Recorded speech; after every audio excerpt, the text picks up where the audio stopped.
إن الحمد لله نحمده ونستعينه ونستغفره ونعوذ بالله من شرور أنفسنا ومن سيئات أعمالنا من يهده الله فلا مضل له ومن يضلل فلا هادي له وأشهد أن لا إله إلا الله ولي الصالحين وأشهد أن محمدا عبده ورسوله يا أيها الذين آمنوا اتقوا الله حق تقاته ولا تموتن إلا أنتم مسلمون يا أيها الناس اتقوا ربكم الذي خلقكم من نفس واحدة وخلق منها زوجها وبث منهما رجالا كثيرا ونساء واتقوا الله الذي تساءلون به والأرحام إن الله كان عليكم رقيبا يا أيها الذين آمنوا اتقوا الله حق تقاته ولا تموتن إلا أنتم مسلمون يا أيها الذين آمنوا اتقوا الله وقولوا قولا سديدا يصلح لكم أعمالكم ويغفر لكم ذنوبكم ومن يطع الله ورسوله فقد فاز فوزا عظيما أما بعد فإن أصدق الكلام كتاب الله وخير الهدى هدى محمد صلى الله عليه وآله وسلم وشر الأمور محدثاتها فإن كل محدثة بدعة وكل بدعة ضلالة وكل ضلالة في النار أعاذنا الله منها وإياكم.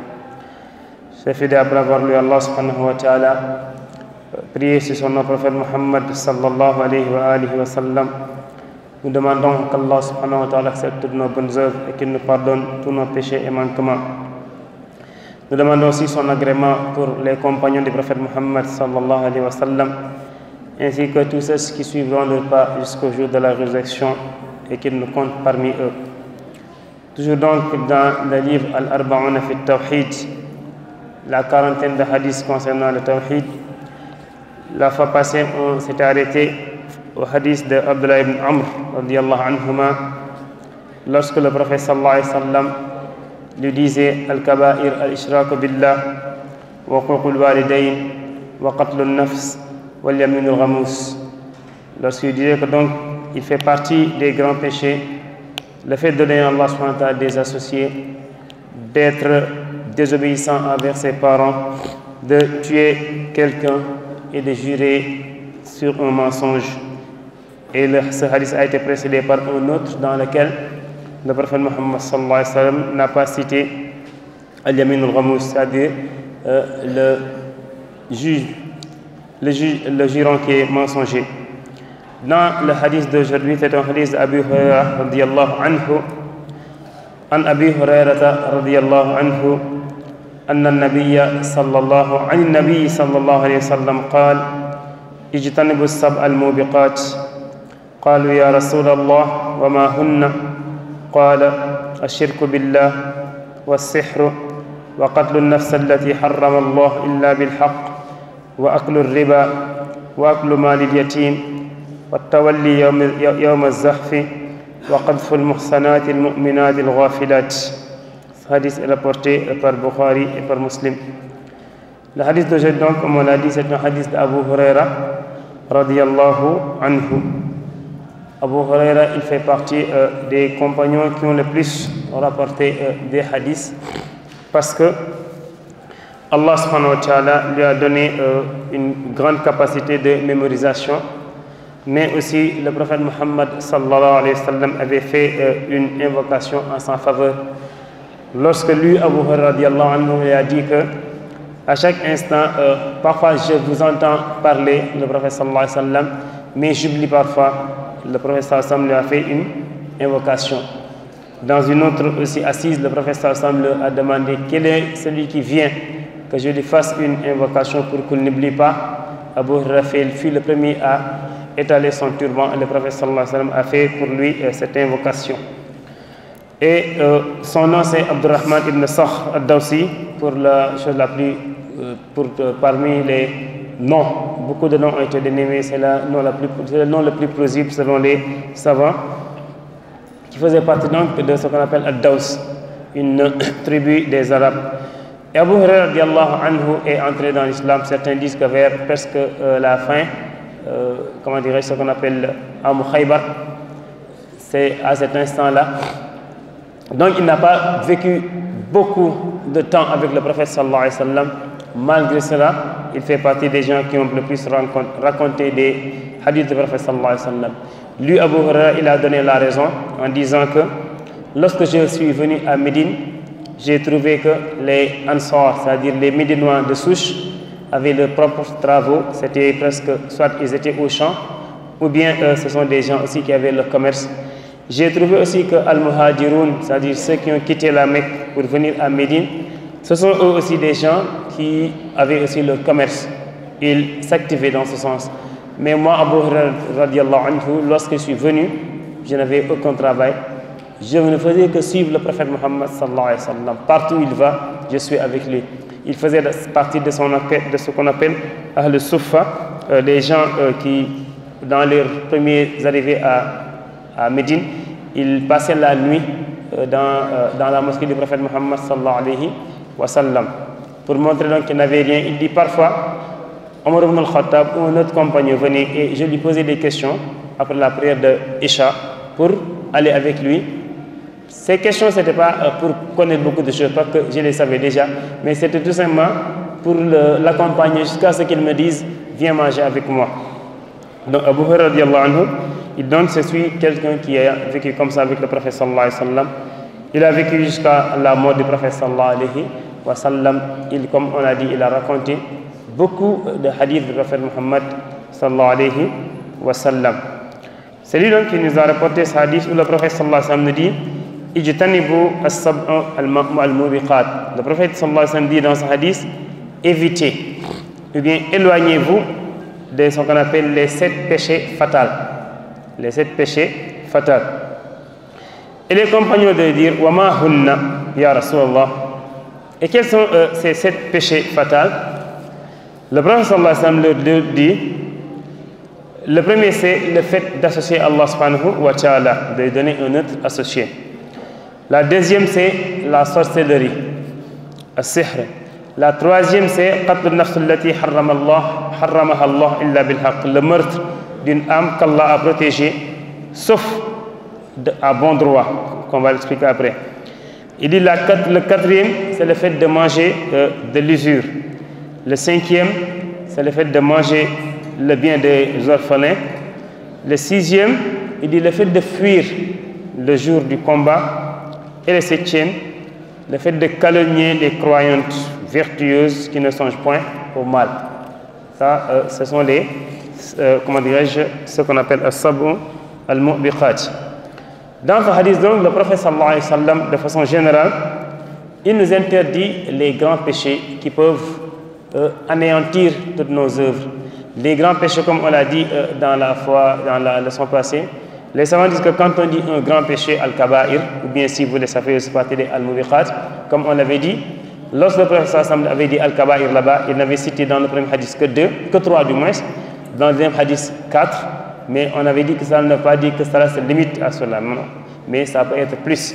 Comme on avait dit que certains même disaient que, comme Ibn Abbas radiallahu anhuma disait que c'est plus proche de 70 que de 7. Donc le prophète sallallahu alayhi wa sallam nous interdit ces grands péchés de façon générale. Cela pour nous épargner de ce qu'on appelle le châtiment de l'enfer. Et comme on l'a dit, il y a des savants qui ont écrit des livres qui sont spécifiques dans ce côté-là, comme Al-Zahabi qui a écrit un livre du nom de Al-Kaba'ir, mais aussi Muhammad ibn Abdul Wahhab rahmatullah alayhima, lui aussi il a écrit un livre du nom de Al-Kaba'ir.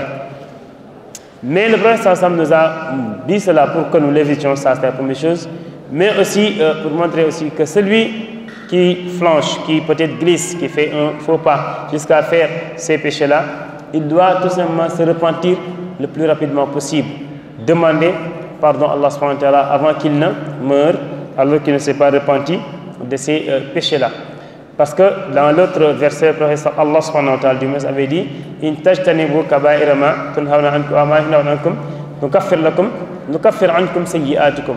Allah dit que si vous évitez les grands péchés qu'on vous a interdits, Allah va vous pardonner les petits. Donc c'était dans ce cadre donc, que donc celui, la meilleure des choses c'est d'éviter, mais celui qui glisse et qui, comme on l'a dit, trébuche jusqu'à faire un de ces péchés-là, il n'a qu'à se repentir. Parce que tant qu'on est en vie, Allah subhanahu wa ta'ala peut pardonner ses péchés.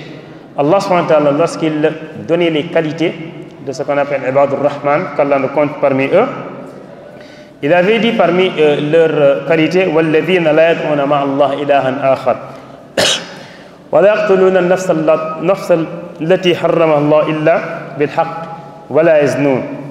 Ici, il a cité, après avoir cité certains de leurs qualités, il dit parmi leurs qualités وَالَّذِينَ لَا يَدْعُونَ مَعَ اللَّهِ إِلَهًا آخَرَ. Donc, ils ne font pas ce qu'on appelle ashirk. لَا يَدْعُونَ مَعَ اللَّهِ إِلَهًا آخَرَ. Ils n'évoquent pas avec Allah subhanahu wa ta'ala une autre divinité. وَلَا يَقْتُلُونَ النَّفْسَ الَّتِي حَرَّمَ اللَّهُ. Ils ne tuent pas, ils n'assassinent pas une âme qui a été protégée par Allah subhanahu wa ta'ala. وَلَا يَزْنُونَ. Ils ne font pas l'adultère. Tout ça sont des grands péchés. Mais Allah dit وَمَنْ يَفْعَلْ ذَلِكَ يَلْقَ أَثَامًا. Celui qui fait ces péchés-là, vraiment, il aura une punition. Allah dit il aura donc des péchés. Allah dit يُضَاعَفْ لَهُ الْعَذَابُ يَوْمَ الْقِيَامَةِ. On va lui multiplier donc sa punition le jour de la résurrection. وَيَخْلُدْ فِيهِ مُهَانًا. Et il sera quelqu'un de très humilié dans cette punition. Mais heureusement que le verset ne se limite pas là-bas. Allah dit إِلَّا مَنْ تَابَ. Sauf, excepté إِلَّا مَنْ تَابَ, celui qui se repent. Excepté donc celui qui se repent, وَآمَنَ, qui croit en Allah subhanahu wa ta'ala, وَعَمِلَ عَمَلًا صَالِحًا, et qui fait donc de bonnes œuvres.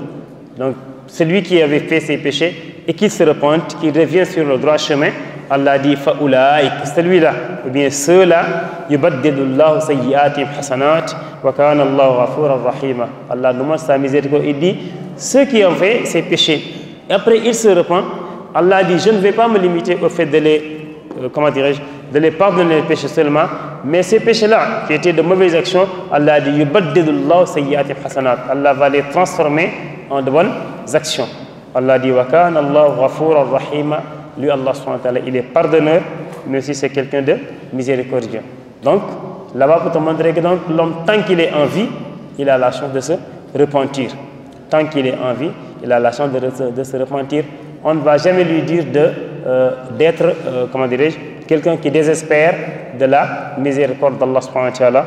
Comme l'avait dit Allah dans le verset, قُلْ يَا عِبَادِيَ الَّذِينَ أَسْرَفُوا عَلَىٰ أَنفُسِهِمْ لَا تَقْنَطُوا مِنْ رَحْمَةِ اللَّهِ إِنَّ اللَّهَ يَغْفِرُ الذُّنُوبَ جَمِيعًا. Allah dit que les gens, bien parmi ces serviteurs qui ont fait beaucoup de mauvaises actions, jusqu'à se dire que c'est fini, Allah le dit la taqnatu min rahmatillah, ne désespérez jamais de la miséricorde d'Allah, parce que lui, Allah subhanahu wa ta'ala, il pardonne tous les péchés. Donc parmi les 7 péchés fatals dont il a fait citer, il dit le premier, c'est ashirk billah. Vous voyez, comme on l'a dit toujours, le livre, le cheikh commence toujours par donne donc des hadiths dont en général la première réponse c'est ce qu'on appelle ashirk, le fait de donner à Allah subhanahu wa ta'ala des associés, que ce soit comme on l'a dit dans ce qu'on appelle tawhid rububiyya, dans la seigneurie d'Allah subhanahu wa ta'ala, tawhid uluhiyya, et bien dans ce qu'on appelle l'adoration d'Allah subhanahu wa ta'ala, wa l'asma wa sifat, et bien dans ses noms et qualités. Tout cela, il ne faut pas y donner à Allah subhanahu wa ta'ala des associés.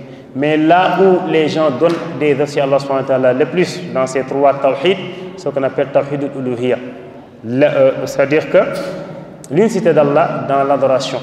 Les gens acceptent de façon générale qu'Allah subhanahu wa ta'ala c'est lui seul qui a créé ça, ce sont les œuvres d'Allah, les gens l'acceptent en général. Comme on a l'habitude de le dire, les prophètes n'avaient pas de problème avec leur communauté dans ce cadre. L'autre cadre où il y avait des problèmes, c'était toujours qui adorer. Ou bien, c'était là-bas. Donc si tu donnes Allah subhanahu wa ta'ala des associés dans ce côté, tu vas être quelqu'un donc qui fait ce qu'on appelle un shirk. Et que cela soit, il y a des exemples de shirk, le fait d'immoler des bœufs, bien des agneaux pour un autre qu'Allah subhanahu wa ta'ala, le fait de faire un vœu pour un autre qu'Allah subhanahu wa ta'ala, la crainte, le fait d'avoir peur d'un autre qu'Allah subhanahu wa ta'ala, et bien l'invocation, comme on a l'habitude de le faire, invoquer un autre qu'Allah subhanahu wa ta'ala, surtout demander son secours dans des points où on se sent vraiment faible, on sait que personne ne peut nous aider si ce n'est Allah subhanahu wa ta'ala. Et donc, là-bas, il ne faut jamais donner à Allah subhanahu wa ta'ala des associés. Et on avait dit que le shirk est de 2 catégories, ce qu'on appelle ashirk al-akbar et ashirk al-asghar.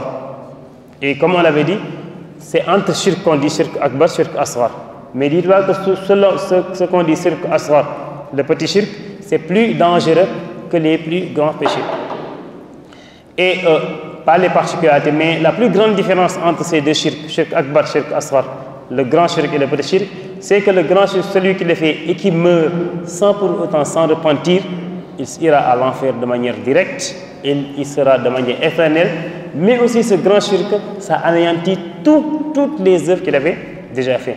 Comme Allah subhanahu wa ta'ala avait dit au prophète sallallahu alayhi wa sallam, وَلَقَدْ أُوحِيَ إِلَيْكَ وَإِلَى الَّذِينَ مِنْ قَبْلِكَ لَئِنْ أَشْرَكْتَ لَيَحْبَطَنَّ. Donc si tu donnes Allah subhanahu wa ta'ala des associés, Allah dit que toutes tes œuvres vont être vaines. Et la plus grande porte par laquelle les gens passent pour surtout faire ce qu'on appelle Ashirk al-Akbar, ce qu'on appelle le fait d'extrapoler sur les saints. Si vous voyez bien dans certains pays, ou même dans notre pays, si vous voyez les tombeaux, les cimetières parfois, surtout si on dit que ça c'est un cimetière de saints, parfois on extrapole, et ça c'est une porte vers laquelle on peut entrer directement dans ce qu'on appelle Ashirk al-Akbar. C'est pour ça que le prophète sallallahu alayhi wa sallam interdisait que l'on construise sur les tombeaux. Lui sallallahu alayhi wa sallam. Et Allah nous donne un exemple, bien nous dit dans le Coran, ces gens-là qui adorent autre qu'Allah subhanahu wa ta'ala, Allah dit وَيَعْبُدُونَ مِن دُونِ اللَّهِ مَا لَا يَضُرُّهُمْ وَلَا يَنفَعُهُمْ وَيَقُولُونَ هَؤُلَاءِ شُفَعَاؤُنَا عِندَ اللَّهِ. Il dit ils adorent un autre qu'Allah subhanahu wa ta'ala, ou bien d'autres, et ça ne leur profite pas, ni ne leur nuise, et ils disent que هَؤُلَاءِ شُفَعَاؤُنَا عِندَ اللَّهِ. Voici nos intercesseurs auprès d'Allah subhanahu wa ta'ala. C'est ça le problème. En général, le plus grand, comme on l'a dit, la porte par laquelle le shirk passe, c'est ça. En disant que tel, il va intercéder en ma faveur auprès d'Allah subhanahu wa ta'ala. Il dit le deuxième shirk, c'est Ashirk al-Asghar. Ashirk al-Asghar, on peut dire c'est de deux façons. Il y a quelque chose que l'on voit ou bien on entend, et l'autre c'est interne. Ashirk al-Asghar que l'on voit ou bien que l'on entend, ce soit des paroles que tu dis, comme le fait de jurer sur un autre qu'Allah subhanahu wa ta'ala. Le prophète sallallahu alayhi wa sallam disait dans un hadith, Man halafa bi ghayrillah faqad kafara aw ashrak. Celui qui jure par un autre qu'Allah subhanahu wa ta'ala, soit il a mécru ou bien il a fait ce qu'on appelle ashirk. Donc si tu jures, jure par Allah subhanahu wa ta'ala. Billahi wallahi wa tallah, limite-toi en cela. Et même pour un musulman, il est mieux de ne pas jurer de façon très fréquente. Donc, jurer par un autre qu'Allah, le prophète sallallahu alayhi wa sallam l'interdit. Allah alayhi wa sallam. Parce que si on jure, c'est comme si on disait que tel sur lequel je jure, il est témoin des faits dont je vais parler. Alors qu'il n'est pas là. Donc si je jure par Allah subhanahu wa ta'ala. Ou bien le fait de dire, comme le dit un compagnon au prophète sallallahu alayhi wa sallam, Ma sha Allah wa shi'ta. S'il plaît à Allah et à toi. Ça c'est quelque chose de très grand dans notre langage. Bu soobee Yàlla ak yow. Wala bu soobee Yàlla ak yonent bi. Dans notre langage au Sénégal. Bu soobee Yàlla ak yonent bi. Si tu dis à quelqu'un ça c'est du shirk, il va te regarder. Il va écarter les yeux. Quoi? Alors que c'est du shirk. L'homme qui a dit cela au prophète sallallahu alayhi wa sallam, le prophète lui a dit Ajaltani Allah niddan. Est-ce que tu me fais un égal d'Allah subhanahu wa ta'ala? Qul ma sha Allah wahdah. Dis s'il plaît à Allah subhanahu wa ta'ala seulement. Ça on peut le voir. Un autre shirk asghar qu'on ne peut pas voir, ce qu'on appelle ar-riya, l'ostentation.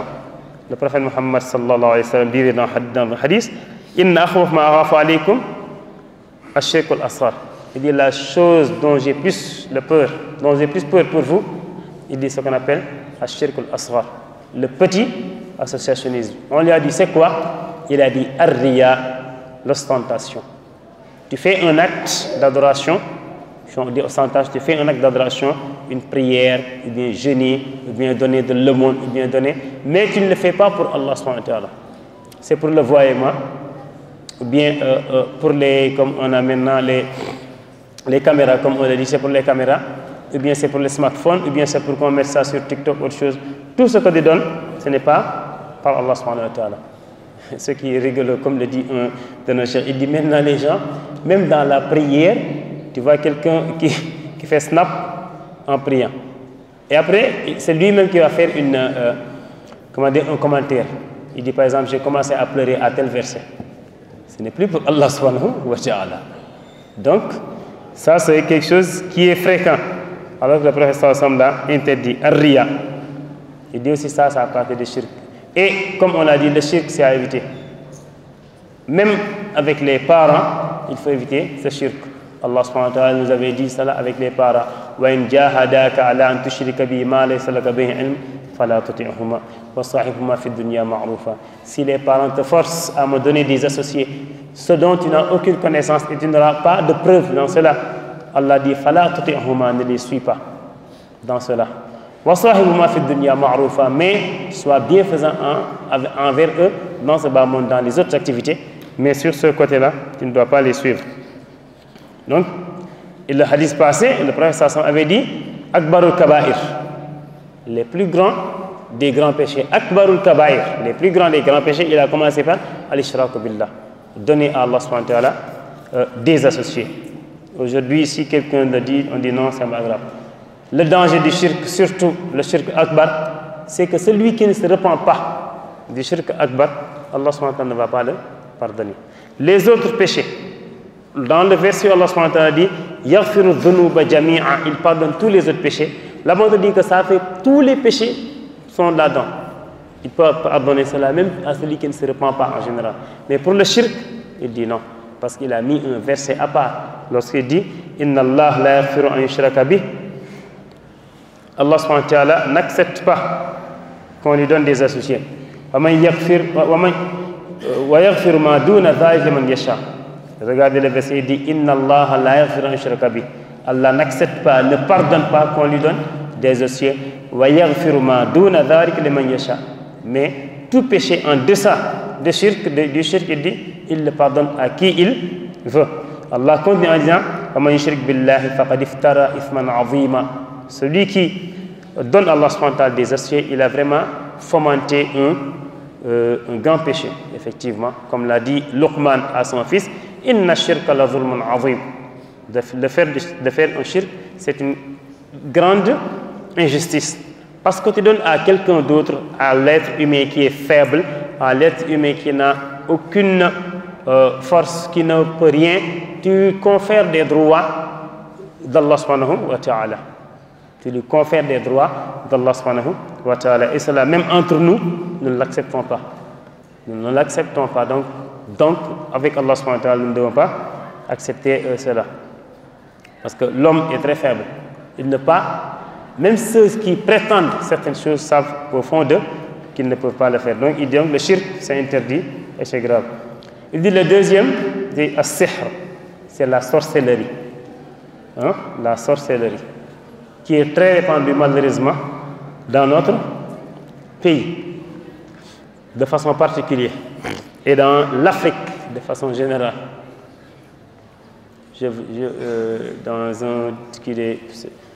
C'est un numériste qui classait les pays africains et dit tel pays est importateur de telle chose, tel pays est importateur de telle chose, tel pays est importateur de telle chose.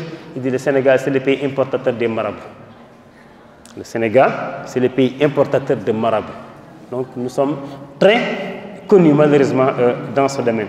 Il dit as-sihr, c'est la sorcellerie.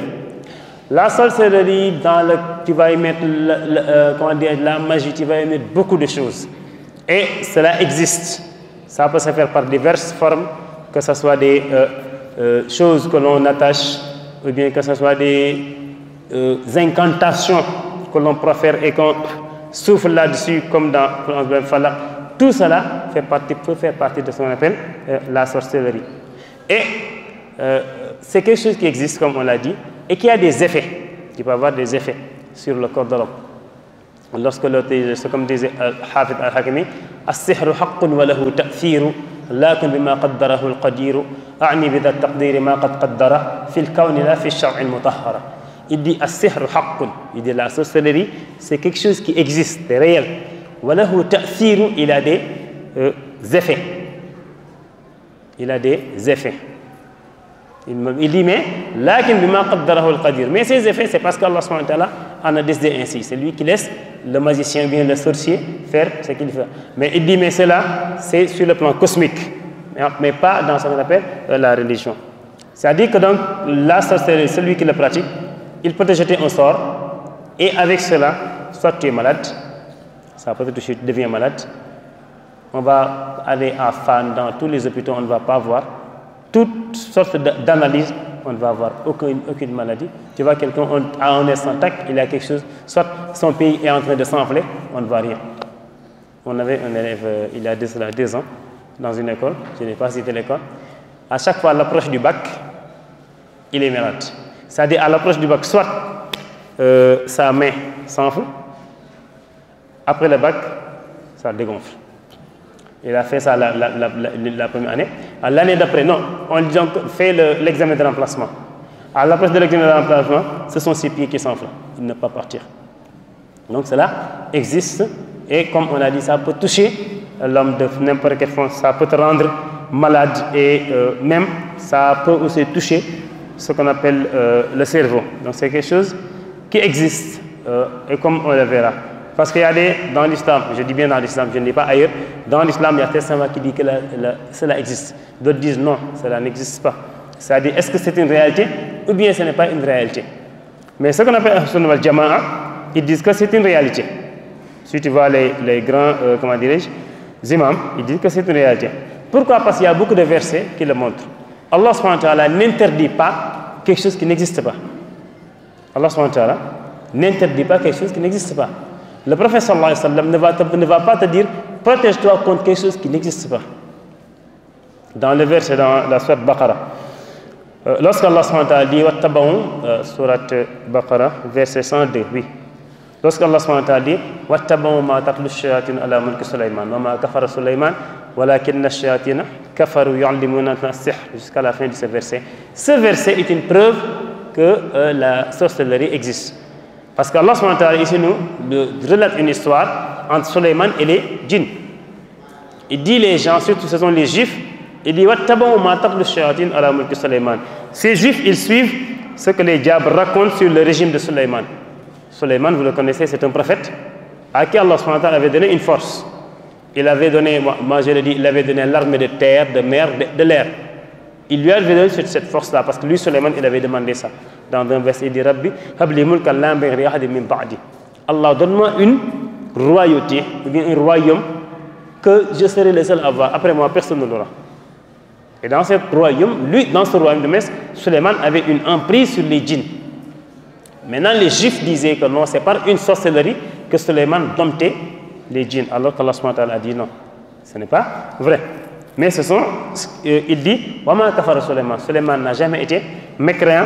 Walakinna shayatin kafaru. Mais ce sont les shaitans, qui sont devenus mécréants. Pourquoi il dit Yu'allimuna an-nas as-sihr? Ils apprennent aux gens ce qu'on appelle la magie, bien la sorcellerie. Que Allah subhanahu wa ta'ala avait fait descendre sur 2 anges du nom de Harun et Marut. Mais quand tu viens pour apprendre cela, ils te disent Innama nahnu fitnatun fala takfur. C'est ce qu'ils te disent. Nous sommes une tentation, une épreuve qu'Allah a mise sur tout ce bas monde. Ne mécrois pas. Parce que quand tu apprends la magie, bien la sorcellerie, tu vas devenir un mécréant.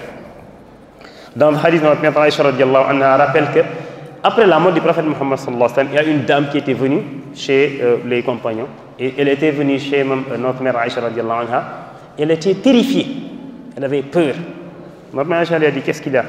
Elle a pleuré en disant je veux me repentir parce que j'étais allé apprendre ce qu'on appelle la sorcellerie.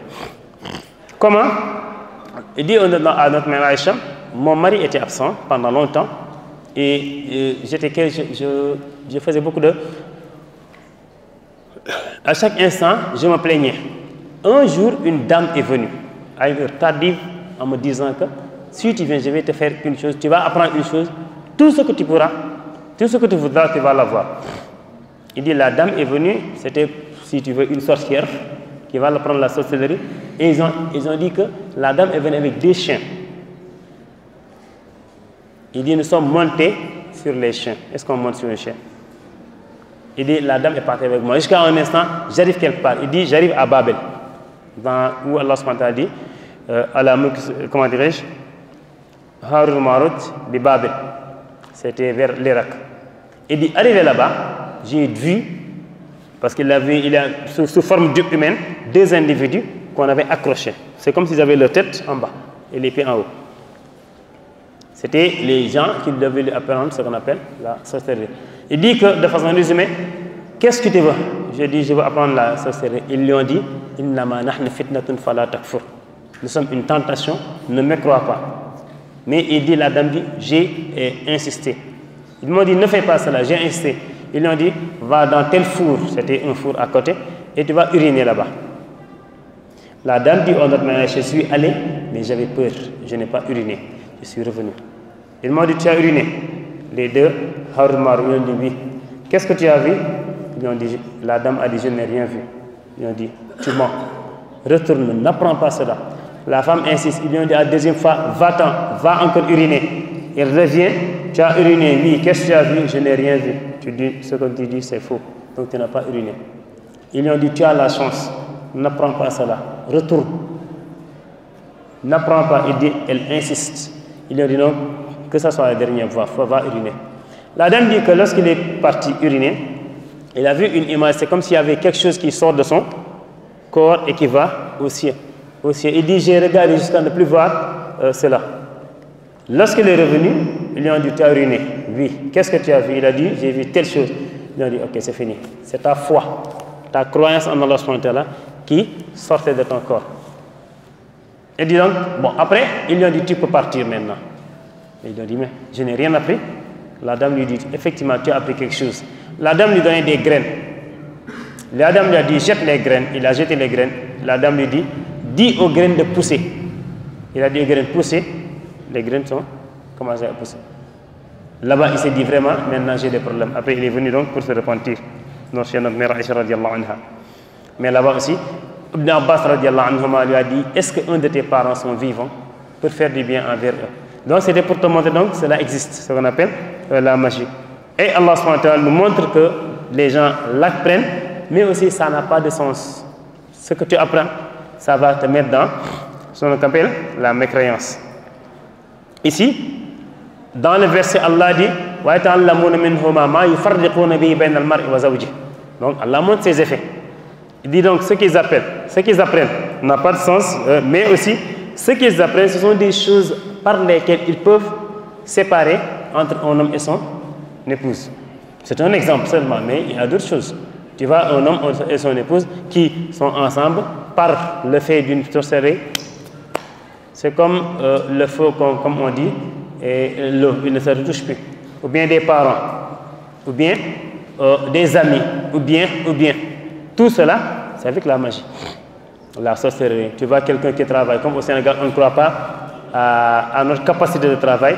Tu veux être DG, et il y a un autre DG qui est là-bas, il faut l'éliminer. Par quoi? Par la magie. C'est pour cela, à chaque instant, on nous dit que non, il faut changer les mobiliers du bureau. C'est parce que tout DG qui s'assoit sur une chaise, c'est fini. Avant, il faut tout faire sur ces chaises-là. Donc, en partant, l'autre DG qui va venir, il va enlever la chaise et c'est notre économie qui va en pâtir. Tout ça, donc, il dit que cela montre que cela existe. Celui qui montre que cela existe, comme on l'a dit, Allah ne nous demande pas de nous protéger contre ce qui n'existe pas. Vous connaissez tous ce qu'on appelle Quran al-Falaq et Quran al-Nas. Ce sont deux sourates qui ont été révélées pour se protéger contre aussi cela. Mais là-bas, ce que le monde c'est descendu lorsque le prophète, bien ces deux sourates ont été révélées lorsque le prophète sallallahu alayhi wa sallam lui-même a été victime de ce qu'on appelle la sorcellerie. Vous avez entendu dans ces versets, quand on parlait, ce sont les juifs qui parlaient cela. Effectivement, il y a un juif du nom de Labid ibn al-A'sam. Labid ibn al-A'sam, qui avait jeté un sort au prophète Muhammad sallallahu alayhi wa sallam. Il avait pris la peigne, le prophète sallallahu alayhi wa sallam s'est peigné. Et maintenant, quand on se peigne, en général, il y a les cheveux qui restent. C'est avec cette peigne-là qu'il a pris cela. Mes parents sont en train d'esquiver la tête. Ils connaissent bien cela. Je vais les jeter des pierres, mes parents peuvent. Donc c'est avec cela, donc ce sont ces effets du prophète sallallahu alayhi wa sallam, la peigne et des restes du cheveu, que Labid ibn al-Asam, en tant que juif qui ont bien appris cela, a fait des choses qu'il a bien attachées. C'est pour ça Allah subhanahu wa ta'ala dit dans la fin de la sourate, min sharri naffathati fil uqad, celui qui souffle sur les nœuds. Labid a fait beaucoup de nœuds, je pense au nombre de 11 qu'il a fait. Il a pris ce sort-là, il l'a jeté ailleurs. Mes parents peuvent le savoir toujours. il a pris cela, le montre des ligues, il a jeté cela dans un puits. Le prophète sallallahu alayhi wa sallam, à cet instant, notre mère Aïcha radiallahu anha disait que quand le prophète sallallahu alayhi wa sallam fait une chose, il a l'impression qu'il ne l'a pas fait. Mais cette magie contre le prophète sallallahu alayhi wa sallam ne touchait rien de la religion quand même, ni du Coran, une chose, non. Mais sur le plan mondain, quand il fait une chose, il oublie qu'il l'a fait. Ou bien il demande, il vient à dire, par exemple, on demande à Aïcha, est-ce que tu as fait cela? Je t'avais demandé de le faire. Notre Aïcha lui dit non, tu ne m'as jamais demandé de faire cela. Et il sentait aussi cela. Il dit un jour, Allah subhanahu wa ta'ala a fait venir deux anges. L'un était aux côtés de ses pieds, l'autre aux côtés de sa tête. Et les deux anges échangeaient. L'un a dit à l'autre, qu'est-ce qui arrive celui-là? Il lui dit, on l'a jeté un sort. Qui lui a jeté ce sort? Labid ibn al-Asam. Dans quelle chose? Il a mis cela sur ses cheveux avec des jeux de palmiers. Où il l'a mis? Il l'a jeté dans un puits qui était abandonné. Et les anges sont partis là-bas, récupérer ces choses-là. Maintenant, en venant, en récitant ce qu'on appelle à chaque instant qu'il récite un verset, un nain se délie jusqu'à ce que le prophète Muhammad sallallahu alayhi wa sallam revienne à la normale. Donc cela montre donc que ce qu'on appelle as-sihr, c'est quelque chose aussi qui existe effectivement. Ça a des effets qui sont néfastes. C'est pour ça donc avec beaucoup d'autres choses. Nous, je pense au Sénégal, on ne va pas dire que ça existe ou ça n'existe pas. Parce que les gens se menacent avec cela. Il y a d'autres parmi les musulmans aussi qui disent que ça n'existe pas. Ce qu'on appelle Al-Mu'tazila, il dit que cela n'existe pas parce que eux, ils ont pris une autre façon de sorcellerie. Il y a deux façons de sorcellerie. Celle-là, cela a des effets. Mais il y a une autre façon de sorcellerie. On dit que c'est cette sorcellerie qu'avaient les gens les sorciers de Fir'aun. C'est-à-dire, en réalité, ce qu'ils font, ça ne change pas. Mais c'est comme s'ils font tourner tes yeux. C'est pour cela que lorsque les sorciers de Pharaon étaient venus face à Moussa, ils ont jeté leurs bâtons et leurs cordes. Allah subhanahu wa ta'ala dit dans le verset du Coran que quand ils jettent cela, toi, en regardant, tu crois que ce sont des serpents. Mais en réalité, ce ne sont pas des serpents. C'est pourquoi Allah dit tu as l'impression, avec la magie qu'ils ont fait, en général, ce sont tes yeux qu'ils ont détournés. Tu crois que c'est quelque chose qui marche. Mais en réalité, ça ne bouge pas. Mais lorsque Moussa, du moins, a jeté son bâton, ils ont su que ça, c'était donc quelque chose de réel, le bâton de Moussa. Donc, ça montre la sorcellerie, comme on a dit, ça existe. Et cela a des effets. Mais c'est quelque chose de très dangereux. Dans une société, comme on l'a dit tout à l'heure, sur le plan économique, ça gaspille beaucoup de choses, mais aussi sur le plan de la santé des gens. Ça, c'est économique et santé, mais sur le plan religieux, c'est quelque chose de très dangereux. Parce que tous les savants musulmans, de toutes les écoles, sont unanimes sur le fait de dire que ce qu'on appelle as-sihr, la sorcellerie, c'est quelque chose de haram. L'apprendre, c'est haram. Le pratiquer, c'est haram. Même manger ce qu'on donne à celui qui pratique cela, il dit c'est quelque chose de haram. Le prophète sallallahu alayhi wa sallam dit dans un hadith qui est rapporté par ses épouses, Man ata arrafan fasa'alahu an shay'in lam tuqbalu lahu salatun arba'ina layla. Il dit celui qui va chez un devin, ou bien un charlatan, ou bien un, comment dirais-je, donnons-le le nom que l'on veut, un divinateur. Il dit fasa'alahu, tu lui demandes. Tu vas chez lui pour lui poser des questions, surtout sur ton avenir. Tu lui as seulement posé la question, tu as seulement demandé. Tu n'as pas dit ce qu'il a dit, c'est vrai ou c'est faux, non, tu as seulement demandé. Le prophète sallallahu alayhi wa sallam dit Lam tuqbadu lahu salatun arba'ina layla. Pendant 40 jours, si tu veux bien 40 nuits en islam, quand on dit nuit, ça englobe en général les jours. Il dit pendant 40 nuits, tu vas prier, Allah subhanahu wa ta'ala ne va pas accepter ses prières. 40 nuits. Alors que tu es parti seulement demander. Tu n'as pas dit c'est vrai ou bien ce n'est pas vrai. Aujourd'hui, combien sont-ils les gens qui... Et quand on dit que on ne va pas accepter tes prières, ça ne veut pas dire que tu ne vas pas prier, tu vas prier. Mais c'est que ces prières ne sont pas acceptées. Combien sont les gens ici au Sénégal qui sont dans ces cas?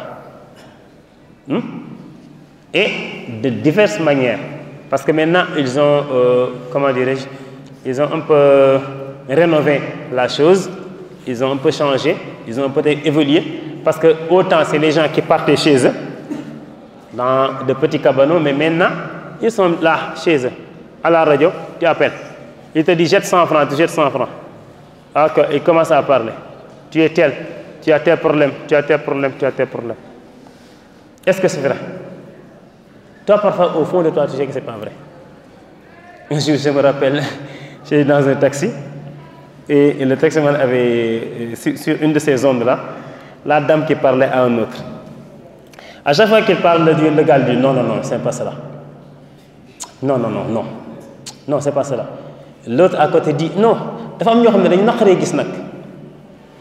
Seen rawaan mu am doole. Parce que tu sais que ce n'est faux. Tu ne le vois pas. C'est parce qu'il sait que tout ce qu'il dit du début à la fin, c'est faux. Mais les gens, malheureusement, ils ne croient pas à cela. Et dans un autre hadith, où c'est plus corsé, maintenant quand tu crois à ce qu'il te dit, là-bas tu as posé une question seulement. Pendant 40 jours, on ne va pas accepter tes prières. Maintenant, cette fois-ci, tu crois à ce qu'il te dit. Le prophète sallallahu alayhi wa sallam dit Man ata kahinan aw arrafan fasaddaqahu ma yaqul faqad kafara bima unzila ala Muhammad sallallahu alayhi wa sallam. Celui qui va chez un devin ou un charlatan, maintenant il croit en ce qu'il te dit. Tu es parti, tu l'as parlé, tu dis ce qu'il a dit, c'est vrai. Il dit faqad kafara bima unzila ala Muhammad. Tu as mécru à ce qu'on a révélé au prophète Muhammad sallallahu alayhi wa sallam, c'est-à-dire l'islam. Tu as mécru l'islam. Donc tu dois te repentir pour encore être dans l'islam. Voilà donc le danger de ce qu'on appelle as-sihr. Dans nos hadiths, le prophète sallallahu alayhi wa sallam met trois choses. Il dit Man ata ha'idan imratan fi duburiha aw kahinan faqad kafara bima unzila ala Muhammad. Celui qui a des rapports, c'est-à-dire le mari, qui a des rapports avec une femme alors qu'elle était en état en période de menstru, ou bien il la sodomise, ou bien il va chez un charlatan ou bien un devin, il a dit, il a mécru à ce qui a été révélé le prophète Muhammad sallallahu alayhi wa sallam. Malheureusement au Sénégal on dit non, non, ça c'est un marabout, non, non, ça c'est un sérigne, non, non, ça c'est tel, non, non, ou bien il utilise le Coran. Tout cela, les savants disent que dans le hadith, quand on dit arraf, ou bien kahin, ça englobe tout cela, parce que ils sont différents. Tu vas chez quelqu'un et te dit que lui il a des chapelets. Un autre, il a ce qu'on appelle les pétards. Comment on dit ça en français? Coris. Les coris. Un autre, il a des coris. Un autre, il fait ça sur le sable. Un autre va te dire, non, moi je fais ça avec l'eau. De l'eau. Le troisième qui va te, ou bien le quatrième va dire, non. Il te dit, ouvre le Coran. Ouvre un verset. Tu ouvres. Il te dit, mets ton doigt sur tel verset. Ok. Tu crois que maintenant, il utilise le Coran. Rien de tel n'a de sens dans l'islam. Il te dit tout cela, c'est interdit par l'islam. La masse, la sorcellerie, l'apprendre et même aller les consulter. Et comme, pourquoi j'ai dit maintenant c'est encore plus modernisé, voilà, c'est plus modernisé. Maintenant tu appelles ça par téléphone, ou bien même tu ouvres le journal. Tous les journaux que vous avez vus au Sénégal, tous les journaux, il y a derrière ce qu'on appelle l'horoscope, n'est-ce pas? L'horoscope et la sorcellerie, c'est la même chose. Parce que tu es un poisson, tu es un Verseau, tu es un lion. Maintenant, à chaque jour, on te dit voici, tel jour, voici les numéros de chance, voici ce que tu dois faire, voici ce que tu ne dois pas faire. Tout cela, ça entre dans ce qu'on appelle al-kahana, dans ce qu'on appelle là-bas al-arraf. Et le prophète sallallahu alayhi wa sallam l'a interdit. Et les savants disent que son jugement, c'est que le sahir, le sorcier, bien celui qui pratique la magie, bien défini, la magie que l'on connaît, il dit ça, son jugement, c'est qu'il est mécréant. C'est pourquoi Al-Hakim toujours disait Wahkum ala sahir bit takfiri wa hadduhu al-qatl bila nakiri. Il dit son jugement, c'est que c'est un mécréant. Et même, on dit que la sentence, c'est qu'on doit le tuer. Comme Omar ibn Khattab radiallahu anhu, il l'a fait. Celui qui pratique la magie et qu'on sait que ça c'est de la magie pure, dure, son jugement c'est que c'est quelqu'un qui est un mécréant. À moins qu'il se repentisse. S'il se repentit, d'accord, il peut avoir la chance. Mais dans un milieu où c'est l'islam qui gère, là-bas il n'a pas quelque chose à dire. Mais malheureusement, la sorcellerie est quelque chose de très pratiqué et répandu dans notre pays.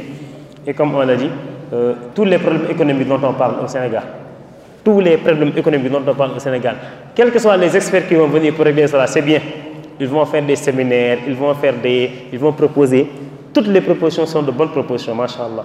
Mais il y a un côté, tant qu'on ne le règle pas, les séminaires n'auront pas de sens. C'est-à-dire c'est le côté dogmatique sur le plan de la croyance. Ashirk et as-sihr, ces deux côtés, si ce n'est pas réglé, rien ne va aller. Parce que c'est un point que si cela est réglé, beaucoup de choses, les gens vont se départir de beaucoup de choses. Et donc, as-sihr, la magie, bien la sorcellerie, c'est quelque chose qui est très proche du shirk. On peut dire même que c'est du shirk. Pourquoi? Parce que le magicien, bien le sorcier, il est obligé en général d'adorer les djinns pour avoir ce qu'il a. Il est obligé d'adorer les djinns. Je donne par exemple un exemple.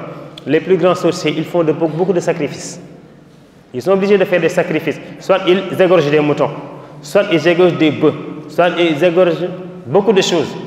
Tout ce qu'ils égorgent, ce n'est pas au nom d'Allah. C'est la première chose. Regarde la deuxième chose par rapport à Allah subhanahu wa ta'ala. Allah te dit le jour de la tabaski. Mes parents sérés et mes parents ndiayen. Quand vous égorgez le mouton, Allah dit lan yanala Allah luhumha wala dima'uha walakin yanaluhu taqwa minkum. Allah dit le mouton que vous égorgez le jour de la tabaski. Allah dit lan yanala Allah luhumha. Allah n'a pas besoin de la viande. La viande, c'est nous qui allons manger. Wala dima'uha. Allah n'a pas besoin du sang. Ça va se porter et c'est fini. Allah dit walakin yanaluhu taqwa minkum. Ce qu'il veut pour vous, c'est quoi? La crainte révérentielle d'Allah subhanahu wa ta'ala. Contrairement aux djinns, quand tu fais des sacrifices pour eux, le sang, c'est pour eux. La viande, c'est pour eux. Là-bas, je vais te donner l'exemple de mes parents libres. On va aller voir quand ils sont dans leur khambla, quand ils égorgent, par exemple, la chèvre. Malheureusement, elle est malheureuse, la chèvre. Quand ils égorgent la chèvre, le sang, il y a une calebasse dans laquelle il faut capter le sang. Ce n'est plus pour Allah subhanahu wa ta'ala. Parce que le sang, on va le donner à un autre. La viande, la même chose. C'est pour cela que notre cher Omar Diallo, hafizahullah, nous disait la fois passée, évitez les aumônes sous forme de viande. Sarah yap, banenko. Parce que les Sénégalais ne sont pas très, comment dirais-je, bien pour donner ces gens d'aumônes sans rien. Parce que donc, pourquoi? Parce que celui qui pratique la sorcellerie, il faut qu'il soit de connivence avec un djinn, qui lui donne des informations. Et pour que le djinn lui donne ces informations-là, lui aussi, c'est un pacte, si on peut dire gagnant-gagnant. Il va donner quelque chose au djinn, le djinn aussi va prendre quelque chose. Il va adorer le djinn, il va lui dire de faire telle chose, il va se prosterner pour lui, il va prier sur, si tu veux, la peau d'un chien. Il va encore, en tout cas, faire quelque chose qui est proche de la mécréance, ou bien même de la mécréance. Plus il est grand mécréant, plus il est grand, comment dirais-je, sorcier. Mais ce ne sont pas comme ceux qui prétendent des choses au Sénégal là. Et donc, c'est pour cela on dit que c'est quelque chose qui est très proche de ce qu'on appelle un shirk. Et aussi, quelque chose à éviter. C'est pour ça que Allah subhanahu wa ta'ala nous interdit tout cela. Quand on parle de sorcellerie, il y a d'autres choses. Par exemple, Allah subhanahu wa ta'ala nous dit, ou bien le prophète sallallahu alayhi wa sallam nous dit dans un hadith, cela est proche aussi de ce qu'on appelle la sorcellerie. Dans un hadith, le prophète sallallahu alayhi wa sallam dit, laysa minna man tatayyara aw tutayyara lahu aw takahhana aw tukuhhina lahu aw tasahhara aw suhira lahu. Le prophète sallallahu alayhi wa sallam dit, il ne fait pas partie de nous. Celui qui fait ce qu'on appelle at-tatayyur, c'est-à-dire le pessimisme. Autant les Arabes, ils faisaient cela avant de sortir pour faire quelque chose, que ce soit un voyage ou bien quand ils ont un projet. Ils achètent par exemple un oiseau. Ils disent maintenant, ils vont jeter l'oiseau. Si l'oiseau va à droite, le projet c'est bien. Ils s'engagent. Si ça va à gauche, c'est mauvais. On ne s'engage pas. Si l'oiseau va tout droit, c'est 50-50. Donc le prophète sallallahu alayhi wa sallam dit, ne fait pas partie de nous celui qui fait cela. Et aujourd'hui aussi, nous le faisons. Il y a combien de gens qui vont acheter des oiseaux, on ne sait pas pourquoi. Ou bien, on le fait dans un autre domaine. Nous, si je dis nous, ça dit les Africains que je connais, et les Sénégalais de façon particulière, l'étudiant qui sort, quand il est en face d'un homme, la journée d'aujourd'hui, c'est pas bon. Ou bien à la maison, quand tu sors, et que tu croises une femme, oh, c'est dommage. Et bien quand tu es vendeur, il faut que le premier client soit un homme ou bien soit une femme. Tout cela c'est dans ce qu'on appelle at-tatayyur. Parce que tu es un peu pessimiste maintenant. Ou bien maintenant tu vas chez le devin pour te dire ça c'est ce qui va venir, ou bien ça c'est ce qui va venir. Ou bien maintenant tu vas faire la sorcellerie pour quelqu'un ou bien contre quelqu'un. Comme on disait tout à l'heure, je veux être DG, il y a un DG, il faut l'éliminer. Parce qu'on ne peut pas avoir deux DG. Donc on va vers ce qu'on appelle le Satan, le sihr. Et là-bas, comme on l'a dit, ça peut même aller tuer des personnes. Et quand il dit sur ce qu'on appelle le sihr, peut-être quelqu'un va dire, mais pourtant ces gens-là, parfois, ils donnent de bonnes informations. Oui ou non? Ils disent que tel va avoir lieu et ça a lieu. Tu vas chez le charlatan, l'examen est ou bien tu vas et tu ne passes pas. Parfois c'est vrai, effectivement, parfois c'est vrai. Mais le prophète sallallahu alayhi wa sallam, lorsqu'on a dit, il a dit, en tout cas, c'est tout ce qu'il dit, dis-toi que c'est faux. D'emblée, avant que cela n'arrive, dis-toi que c'est faux. Ça arrive, oui, ça peut arriver. Pourquoi? Parce que autant les djinns se superposaient. Dans la sourate djinn, les djinns disaient que ils se superposaient jusqu'au ciel. J'ai oublié le verset. Dans la sourate djinn. Inna kunna naq'udu minha maqa'ida lis-sam'. Nous nous superposons pour écouter des informations. Ils se superposent de la terre jusqu'au ciel. Parfois, vous avez vu ce qu'on appelle l'étoile filante. L'étoile filante, c'est pas étoile filante. C'est pas étoile filante ça. Je ne sais pas qui a nommé ça étoile filante, mais c'est pas étoile filante. Ça, en général, c'est ce qu'on appelle les feux que les anges jetaient aux djinns.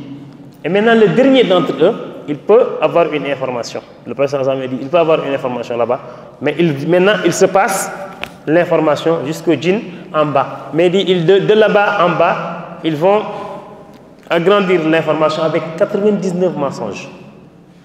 C'est sur 100 paroles, il y a 99 mensonges, une vérité. Maintenant, toi, tu oublies les 99 mensonges, tu prends la vérité seulement. Il dit ça aussi, il dit, cela fait partie de leur, comment dirais-je, de leur stratégie. Et malheureusement, toi, le Sénégalais, je pense, de façon générale, toi, tu parles avec le charlatan, il te dit beaucoup de choses qui sont des mensonges.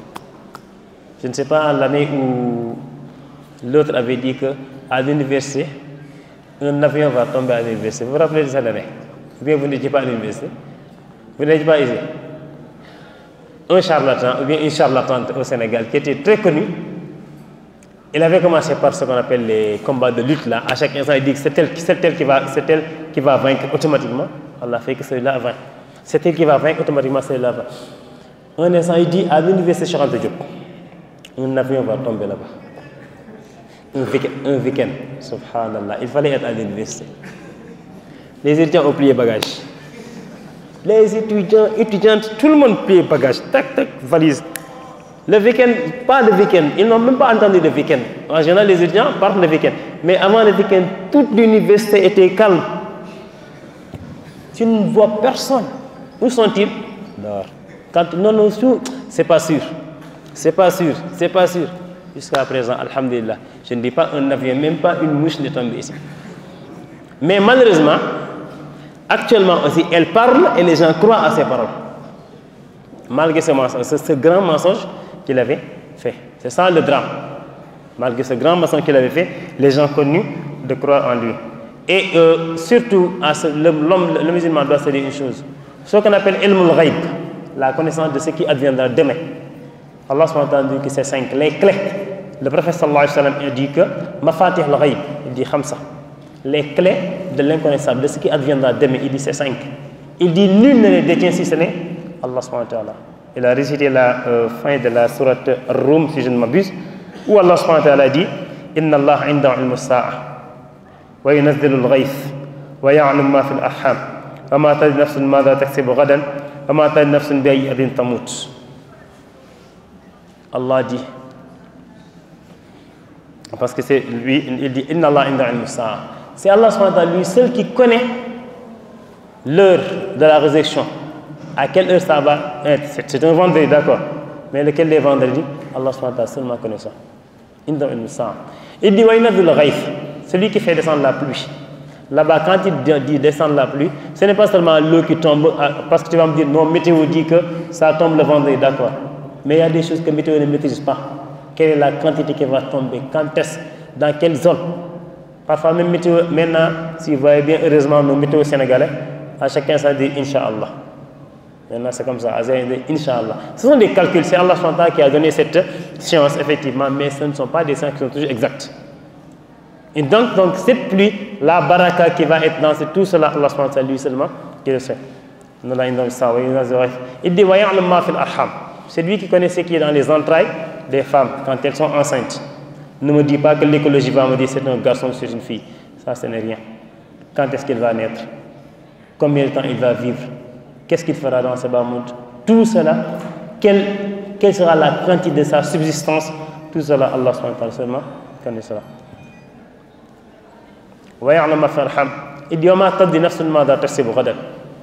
Il n'y a aucune âme qui connaît ce qui adviendra demain.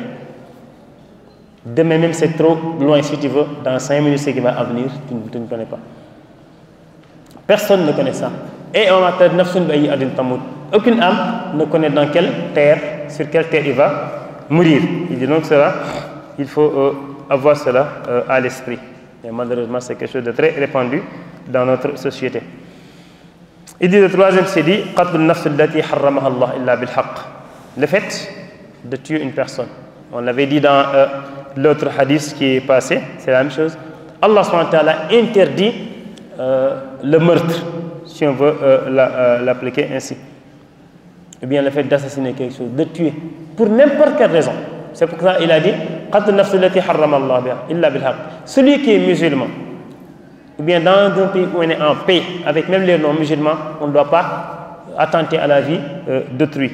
Allah subhanahu wa ta'ala interdit cela. Allah dit il dit n'assassinez pas, ne tuez pas une âme qui a été protégée par Allah subhanahu wa ta'ala, sauf ce qui est fait de droit.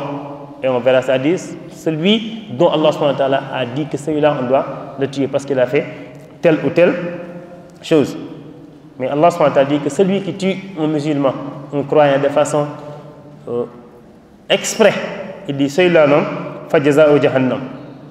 Son refuge, eh bien, sa récompense, c'est l'enfer. Khaydan fiha, il va y éterner. Il va y demeurer éternellement.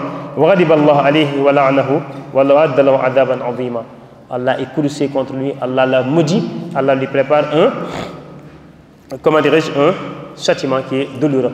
Et comme on l'a dit, donc mais s'il le fait de façon involontaire, il ne l'a pas fait exprès, comme soit un accident ou autre chose, là-bas, il doit donner ce qu'on appelle une rançon à la famille en général. Et pour se repentir lui aussi, il doit jeûner 2 mois successifs. C'est pour se repentir, oui, 2 mois successifs. Mais aussi la famille, comme on l'a dit la fois passée, la famille de la victime peut pardonner. Mais en tout cas, Allah subhanahu wa ta'ala nous interdit de tuer un musulman. C'est pour ça qu'il dit dans le hadith du prophète sallallahu alayhi wa sallam, la yahillu damu imrin muslimin yashhadu an la ilaha illallah wa anni rasulullah illa bihda thalath. Le prophète sallallahu alayhi wa sallam dit qu'il est interdit de tuer un homme qui croit en Allah subhanahu wa ta'ala et au prophète sallallahu alayhi wa sallam, sauf un de ces 3 cas-là. Sauf un de ces 3 cas-là. Ce sont lesquels? Il dit as-sayyib az-zani. As-sayyib az-zani. Celui qui a déjà eu un mariage, qui a déjà contracté un mariage, et après il fait l'adultère. Qu'il le fasse pendant la période où il est marié, ou bien après par exemple divorce, qu'il fasse l'adultère. En tout cas, avant qu'il ne fasse cet acte-là, il était déjà marié. Celui-là, on doit de tuer. C'est l'islam qui a dit cela. As-sayyib az-zani. Il dit wa nafs bin nafs. C'est bien celui qui a tué une personne et que sa famille dise qu'il ne veut pas de la rançon. Donc celui-là aussi, on doit le tuer. Il dit wa tariq dinihi. Celui qui délaisse sa religion. Al-mufaraq al-jama'a. C'est-à-dire, donc il a laissé le groupe des musulmans. L'islam, on ne te force pas. La ikraha fi din. On ne te force pas à entrer dans l'islam. On t'explique de façon claire, nette et précise jusqu'à ce que tu comprennes. Là-bas, si tu comprends et que tu acceptes, maintenant il y a d'autres règles à appliquer, parmi lesquelles on ne doit pas s'apostasier. Mais celui qui s'apostasie, lui, celui-là aussi, l'islam dit qu'on doit le tuer. Ça, c'est la sentence islamique. C'est pas donc le prophète sallam a été quelqu'un qui insiste sur ça. Cela montre donc que l'islam prend en compte la vie humaine. Il ne va pas être quelque chose que l'on prend comme ça, de façon, comme on dit, comment je peux le dire, très légère. Pour rien, une élection entre étudiants, on sort les couteaux. Ça, ce n'est pas bon. Le prophète a interdit cela. Il dit, deux musulmans, d'abord il interdit le fait de pointer une arme blanche vers ton voisin musulman. Dans un autre, il dit, si deux musulmans se rencontrent, se croisent le fer, ils se battent, parce qu'au temps peut-être ils se battaient avec les épées. Il dit, si deux musulmans se croisent le fer, celui qui a tué et celui qu'on a tué seront à l'enfer. Les gens disent, non, nous comprenons celui qui a tué, il paraît à l'enfer. Mais celui qu'on a tué, pourquoi? Il dit, quelle a été son intention? Il dit, son intention c'était de tuer un autre. Donc, il interdit donc cela. Dans ce qu'on appelle Hajjat al-Wida, le prophète sallallahu alayhi wa sallam, lorsqu'il a fait ce hajj, à un instant, les compagnons ont dit, il a commencé à leur poser une question. Ay shahrin hada. Nous sommes dans quel mois? C'était le mois de Dhul Hijjah. Il leur dit que Allah wa rasuluhu alam. C'est comme s'ils ne connaissaient pas. Les compagnons disent, Allah est le seul. Allah est celui seul qui sait. Il leur a demandé, Alaysal balad, nous sommes dans quelle zone, dans quel pays? C'était la Mecque. Mais c'est comme si aussi ils ne connaissaient pas. Ils ont dit, Allah subhanahu wa ta'ala et son prophète savent. Il leur dit, nous ne sommes pas le jour du grand sacrifice, Tabaski. Ils ont dit, effectivement, c'est un grand jour Tabaski. Le prophète sallallahu leur dit maintenant, Fa'inna dima'akum, wa amwalakum, haramun alaykum, ka hurmati yawmikum hadha, fi baldikum hadha, fi shahrikum hadha. Il dit donc, comme ce mois est sacré, c'était le mois de Dhul Hijjah, ce lieu est sacré, c'était Arafat qui est dans la Mecque, il dit de la même chose que ces deux lieux sont sacrés. La même chose aussi, il est sacré pour vous, vos biens sont sacrés, votre vie, vos vies aussi sont aussi sacrées. Mais il dit dommage, vous allez retourner après moi à votre mécréance dans le temps, c'est-à-dire le fait de vous entretuer les uns et les autres. Cela montre donc que l'islam interdit vraiment ce qu'on appelle le fait de tuer une personne. Et même parmi les premières choses qu'on va régler de la situation sera aussi le problème de sang. Bien que quelqu'un va dire non, il y a un hadith qui dit que la première chose qu'on va régler c'est la prière. Non, là c'est entre Allah et comment dirais-je, et le serviteur. Mais entre les serviteurs, la première chose qu'on va régler c'est le problème de sang. Le prophète sallallahu dit dans le hadith, il dit le premier problème qu'on va régler entre les gens, le jour de la résurrection, il dit que ce sont les choses qui sont liées au sang. Dans un autre hadith de Ibn Mas'ud, où on a regroupé les deux, il dit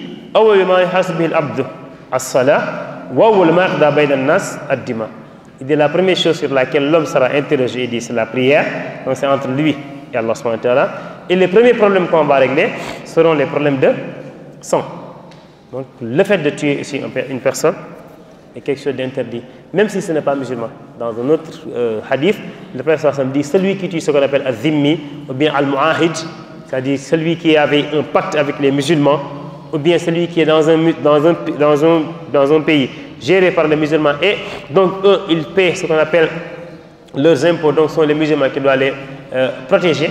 Celui qui les tue, il dit dans le hadith, il dit, celui qui les tue ne sentira pas l'odeur du paradis. Donc malheureusement on n'applique pas cela. Il dit al-rabi, le quatrième de ces péchés fatals, il dit c'est aklu riba, le fait de manger l'usure.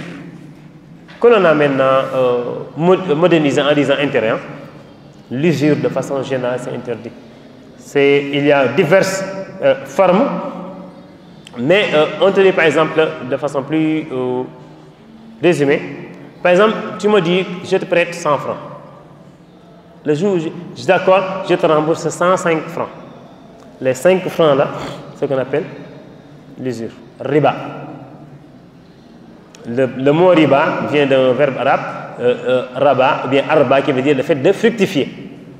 Mais ici, dans le hadith, le prophète parle de ce qu'on appelle l'autre, c'est-à-dire le fait de manger cet intérêt, c'est un surplus. Dans Allah subhanahu wa ta'ala, on dit que c'est le seul péché où Allah subhanahu wa ta'ala dit que celui qui le fait, je lui ai déclaré la guerre. C'est le seul péché dans le Coran, le fait de manger l'usure, qu'Allah subhanahu wa ta'ala dit que celui qui le fait, je lui ai déclaré la guerre. Allah dit Ya ayyuhalladhina amanu taqullaha wa dharu ma baqiya min riba in kuntum mu'minin. Il dit vous qui avez cru, craignez Allah subhanahu wa ta'ala et délaissez ce qui est entre vos mains et qui est de l'usure, riba. Il dit fa in lam taf'alu, si vous ne faites pas cela, fa in lam taf'alu, si vous refusez de le faire, fa'adhanu bi harbin min Allah wa rasulih. Sachez que vous avez déclaré la guerre à Allah subhanahu wa ta'ala et à son prophète sallallahu alayhi wa sallam. Il dit wa in tubtum, mais si vous repentez, falakum ru'us amwalikum, vous avez votre capital vous appartient, la tadlimuna wa la tuzlamun. Vous ne ferez point tort à quelqu'un et nul ne fera aussi un tort, du tort. Dans le verset il dit Ya ayyuhalladhina amanu la ta'kulu riba adhafan mudha'afa. Ne mangez pas l'usure, bien ne consommez pas l'usure de façon très doublée, si vous voulez, parce que comme on l'a dit, les intérêts en général, ça permet, cela ne permet pas aux gens de vivre comme il le faut. Allah, le prophète dit dans le hadith La'ana Allah akil al-riba wa mu'akilihi wa shahidayhi wa katibahu. Allah subhanahu wa ta'ala a maudit celui qui mange l'usure, celui qui donne pour ce qu'on mange l'usure. Donc, moi, tu m'as donné un intérêt, donc nous deux, ou bien celui qui a donné et celui qui a reçu. Il dit wa shahidayhi, les témoins, wa katibahu, et même celui qui a écrit le pacte. Il dit tous ceux-là qui sont dans le circuit de l'usure, Allah subhanahu wa ta'ala les a maudits. Dans un autre hadith, le prophète dit si dans une communauté les deux péchés sont faits, c'est-à-dire que donc qu'ils se disent que c'est eux-mêmes qui se sont dit, qui ont appelé vers eux le châtiment d'Allah subhanahu wa ta'ala, c'est l'usure et ce qu'on appelle la fornication. Il dit ma dhahara fi qawmin ar-riba wa zina illa ahallu bi anfusihim iqab Allah azza wa jalla. Donc c'est quelque chose qui est interdit. Allah subhanahu wa ta'ala nous dit que celui qui le pratique, il n'est pas réglo. C'est comme c'est, il dit alladhina ya'kuluna ar-riba la yaqumun illa kama yaqumu alladhi yatakhabbathu ash-shaytanu min al-mas. Celui qui mange le riba, ou bien ceux qui mangent le riba, c'est comme si tu peux dire, ils ne peuvent pas tenir sur leurs pieds. C'est comme s'ils ont été touchés par Satan. Ils tombent en transe, ils se relèvent. Ils tombent en transe, ils se relèvent. Certains savants te dire que par exemple, celui qui est en général qui est habitué à cette usure-là, sur le plan financier, il n'est pas calme. À chaque instant, il a des problèmes. Demande ceux qui traitent surtout avec certaines banques sur ce côté-là. Tu vois un fonctionnaire qui, à la fin du mois, il va à la banque. On lui dit ton salaire, solde, 0. Il n'a pris rien à la banque. Parce qu'il a déjà mangé tout cela sous forme d'usure.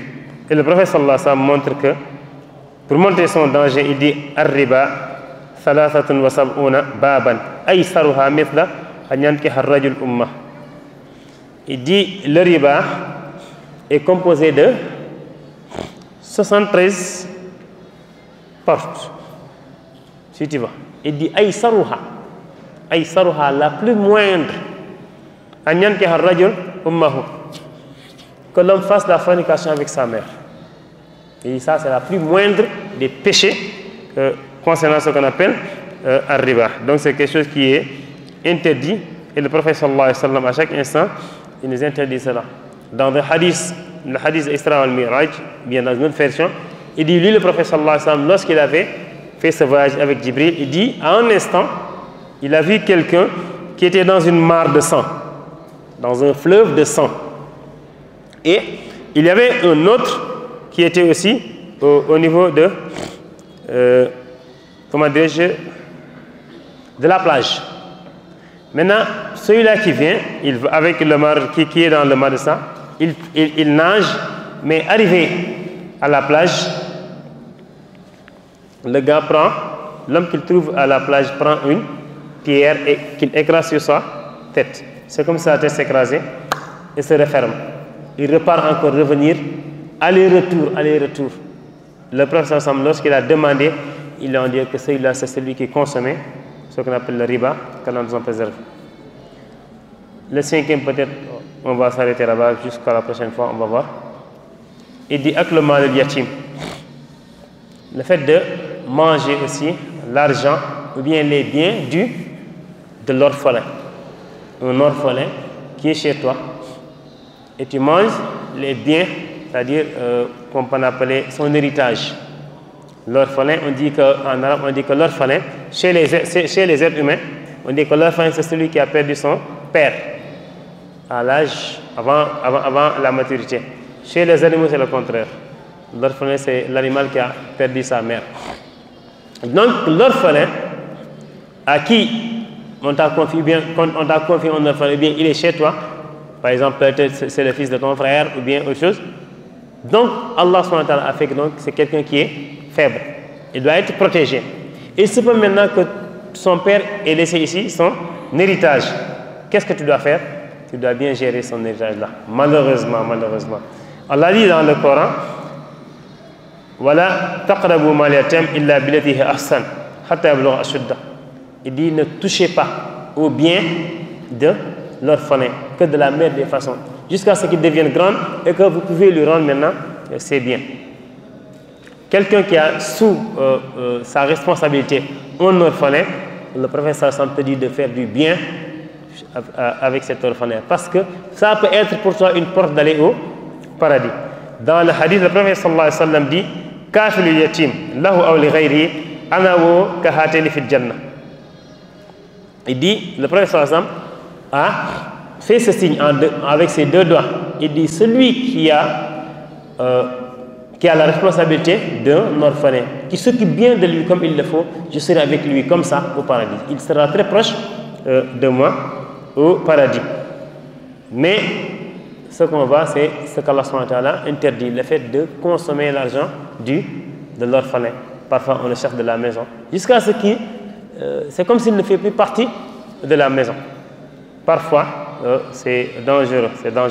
Allah dit Innal ladhina ya'kuluna amwala yatama zulman innama ya'kuluna fi butunihim nara wa sayaslawna sa'ira. Allah dit celui qui mange, qui mange de façon injuste les biens de l'orphelin. Il dit ces gens-là qui sachent qu'ils sont en train de consommer du feu dans leur ventre, et aussi ils seront dans l'enfer le jour de la résurrection. Imam Zahabi rahmatullah alayhi dit que As-Sadi a dit le jour de la résurrection, comment on va reconnaître quelqu'un qui consommait de façon injuste les biens de l'enfer? Il dit Allah subhanahu wa ta'ala va le jeter dans l'enfer et on verra que le feu, les flammes vont sortir de par sa bouche, de par son nez, de par ses yeux, tout ce qui est trou dans son corps, de par là-bas, on verra que des flammes va en sortir. On saura que voici quelqu'un qui consommait de façon injuste ce qu'on appelle l'argent ou bien les biens de l'orphelin. Ça ne veut pas dire qu'aussi celui qui a l'argent des orphelins ne doit pas l'utiliser. Allah subhanahu wa ta'ala t'a donné des limites. Il dit وَمَنْ كَانَ غَنِيًّا فَلْيَسْتَعْفِفْ وَمَنْ كَانَ فَقِيرًا فَلْيَأْكُلْ بِالْمَعْرُوفِ. Il dit parmi celui qui a en charge un orphelin, il peut être riche, lui, il peut être pauvre. Il dit s'il est riche, toi qui as en charge l'orphelin, tu es riche, on ne parle pas d'une richesse assez grandiose, mais ça dit que tu as au moins le minimum pour te gérer toi-même. Il dit donc l'argent de cet orphelin-là n'y touche pas. Il dit maintenant, si c'est quelqu'un maintenant qui est pauvre, il ne peut pas ne pas toucher à cet argent-là. Parce qu'il doit donner à cet orphelin de quoi manger, il peut le donner, mais de la manière la plus moindre. Ne pas tout consommer. Peut-être il peut le prendre même sous forme de salaire en disant que je le prends en charge, donc je vais prendre de son bien. C'est pour cela que Omar ibn al-Khattab radiallahu anhu, il disait aux gens, ne laissez pas l'argent, les biens des orphelins ainsi. Parce qu'il dit, si tu le laisses comme ça, l'orphelin, par exemple, à qui son père avait laissé comme héritage 20 millions par exemple. Il dit, si vous ne touchez pas, Omar ibn al-Khattab dit, ne laissez pas l'argent comme ça. Essayez de le fructifier. Mais de façon légale. Il dit, sinon, si vous le laissez comme ça, l'enfant peut avoir 20 millions, mais lorsqu'il sera majeur, il va se retrouver avec moins. Parce que l'argent, il faut y faire sortir ce qu'on appelle la zakat et beaucoup de choses. Donc c'est pour ça qu'on dit que c'est interdit quand même de toucher à l'argent, au bien de l'orphelin. Ça ne veut pas dire aussi comme le font les Sénégalais. Hein? C'est un orphelin, donc il fait ce qu'il veut, on ne le touche pas, on ne le frappe pas, on ne lui fait rien de mauvais. Tout ce qu'il veut, on lui donne. Non, non. Il faut le mettre dans les conditions comme Allah subhanahu wa ta'ala le veut. Donc on va s'arrêter là. Jusqu'à la prochaine fois, on va continuer pour les deux autres. Hada Wallahu a'lam. Wa sallallahu wa sallam ala nabina Muhammad.